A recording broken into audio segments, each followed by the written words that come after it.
Doctor Yunus ঘোষণা দিয়েছেন ছেলে মেয়ে সমান অধিকার। হাজবেন্ড যদি তার ওয়াইফকে ছেড়ে চলে আসে তাহলে তার দিনমোহর তাকে দিয়ে আসতে হবে, আর তার ওয়াইফ যদি তার হাজবেন্ডকে ছেড়ে চলে যায় তাহলে তার দিনমোহর তাকে দিয়ে আসতে হবে। হ্যাঁ, আপনার শর্ত মানতে আমরা মেয়েরা রাজি আছি, কিন্তু আমাদের একটা শর্ত আছে। মেয়েদের মতো সকালবেলা উঠে ঘর রান্না করতে হবে।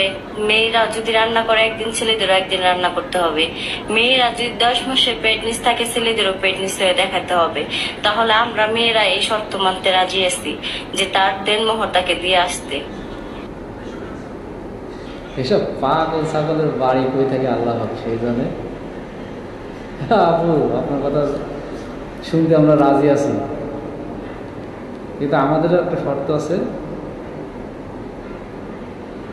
যেদিন আপনার হাজবেন্ড বাসায় রান্নাবান্নার কাজে থাকবে ওদিন আপনি রিক্সা চালাইতে যাবেন, দেখবেন সুখ কে কতটা অনুভব করে বা বহন করে।